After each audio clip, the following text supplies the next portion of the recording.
So guys, I want to do a video series on AEW and I want to talk about, potential matches for AEW All In. And one of the big matches that I really want to talk about is Anthony Bowens versus Max Caster. And the reason why I want to do this is because I think that this is a great match for AEW All In. And I've kind of said too that I've not liked what they've done with the Acclaimed after they broke up because Anthony Bowens had some really kick-ass music and he's been on like a losing streak. And also too that he's having a match this week against Kyle Fletcher, and I think he's going to lose that as well. And then the other thing about it is that Max Caster's doing like this stupid ass let's go Max, you're the best wrestler alive, and other shit like that because he has a lot of potential. Like imagine if he was on a winning streak and then and they're having a Ring of Honor show in Mexico. So what would happen if you did him versus Bandito and he came as the rapping, annoying American from New York talking about Trump and had a MAGA hat and other things like that? Would you imagine the heel heat? Like there's so much he can do if he was taken as a serious wrestler. Like he kind of looks like maybe a young Jay Lethal with like the rap skills and the pain in the ass thing. Like he's almost like you take like the rap skills of John Cena, the pain in the ass skills from Enzo Amore, and then you take, maybe a young Jay Lethal and you get something out of Max Caster. So there's so much potential in him. And what would happen if you had a match of him and Bandito and then you have Anthony Bowens screw him over? Because how I would have booked it was I would have done Okada versus Anthony Bowens. Anthony Bowens pins Okada, but the referee doesn't see that because Max Caster causes a distraction. And then and then this leads to Anthony Bowens screwing over Max Caster for, the Ring of Honor title. And then they have a match at AEW All In to settle their feud, really. And then this is a match that goes 20, 30 minutes. And it's a back and forth, really. So I just think that one element is that, they could benefit. There's so much potential in this because of the long story. And then this is also an example of, such easy booking. But because they've been booked so poorly, this hurts them, I mean, they're in a situation that's hurting them, but honestly, my ideas would definitely elevate them. So I think that if you do Max Caster versus Anthony Bowens, this can kind of reset a lot of things. And we can't even do my storyline of maybe you have another match between Bowens and Okada, or Bowens and, Adam Cole, or there's a number one contendership between Kyle Fletcher and Anthony Bowens. And the winner faces Adam Cole at All In, and Kyle Fletcher wins because Max Caster interferes, and then you still have some time to announce Max Caster versus Bandito. You have Anthony Bowens screw over Max Caster, and then you go that, and then you do that, really. So there's ways to course correct this, and I think that's good because you don't want and these are also 2 stars on your AEW roster. That's done a lot for the company. Your first openly gay champion. They were one of the biggest acts in the early days of AEW, and then also when CM Punk, the brawl out incident, and even after CM Punk left the company on bad terms, one of the things that people always look forward to was Max Caster and his raps, really.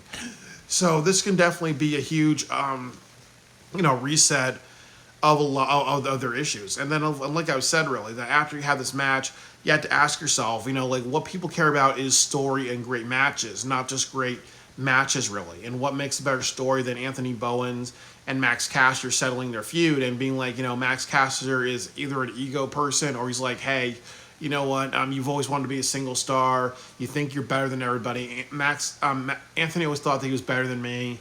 And he's just leaving me out to die, really. That's why I did all this. Anthony is a selfish person, really. And then Anthony can be like, you know what, I wanted to try something new, and you just, I wanted to try something new, and you have to accept that. But also, too, you chose to respond by having your ego go out of whack, really. So it's a story about egos. It's a story about, maybe friendships adapting to split-ups and breakups in different ways, really. And then I think that maybe Max not realizing that Anthony might have a lot of potential, so he has to let Anthony, spread his wings, really. Because there's plenty of times in life where, there are working relationships and some people sabotage their friends who want to go a different direction. Or they may say, hey, my friend is better off going their own way, and they should go their own way, but I'm just going to like fuck it up for them, like I want to start reviewing Malcolm in the Middle, and they talk about that, like how the mom wouldn't let Malcolm, get a good job after college, or Malcolm got like a $10,000 scholarship and she spent on a dollhouse, or I think one of the episodes they said that Dewey was a expert pianist and they didn't want him to go down a path of being like a composer because they felt that that would spoil him. So there are senses of people sabotaging people who want to be successful and do their own thing, really. So there is a story within that you can tell, really. So it's like what I said, like you have the story right there, you have the history between them, and then also too with Anthony Bowens, that you have a match where he can stand out. And I'm very sure they've had fights, and I'm also very sure they have had like just making things up with each other backstage. So I really think that them having a feud, they can kind of incorporate all those feelings and emotions in that drama. And I also will say that I like my idea, because then that way I would have Max Caster off of AEW television. He'll go to Ring of Honor, and then he'll be feuding with Bandito over the ROH title, and maybe he wins that at one point. And then Anthony Bowens feuds in the TNT division or the intercontinental division. I mean, no, the international division or the continental division. And eventually, over time, he needs to do something where Ricochet wants to recruit him, and then Anthony Bowens might be like, what, this might be the best opportunity, like almost sell his soul to the devil, really. Or Anthony Bowens might even say, what, fuck you, Ricochet, and then you beat me by cheating, really. There's so many feuds that you can kind of do after this, leading into other things, just to see if Anthony Bowens has that. But I think that, Anthony Bowens, road to being a champion, a road to being a singles champion, you can kind of start that. He gets close to it. He has the eye on the prize. He has the eyes on the ice cream. Max Caster ruins the ice cream for him. He gets mad, and then they have a feud, and they have a fight, and that leads to something, So, and like I've said about Max Caster, he can do way more than just the stupid, let's go, Max, you're the best wrestler alive, Because, again, he's doing what the Young Bucks do, which is that he has some potential. He has a lot of potential, but he's choosing to do stupid ass 48-hour film project type of dumbass comedy, and unfortunately, he gets a reaction from people.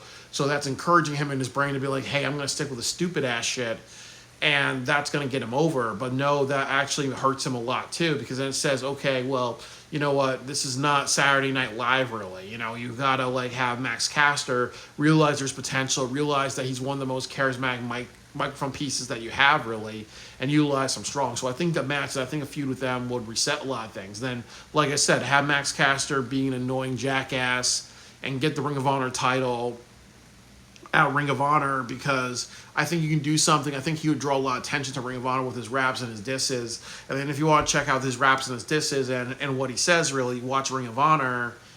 And also, too, you can't go back to Chris Jericho every single time. You can't go back to Chris Jericho. You have to show that you can have a heel or a second in line, really, with Max Caster. Or you can even bring Chris Jericho back and have Max Caster, do his rap, and then Chris Jericho kind of like be his manager and separate the bad apples from Chris Jericho.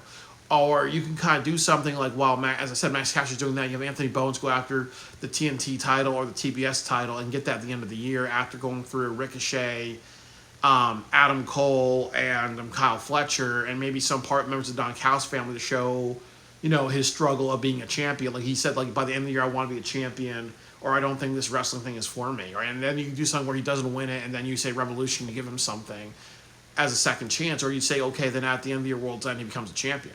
So, like I said, there's so many like things that you can really set up, and I think that this is one of the best matches that they can do.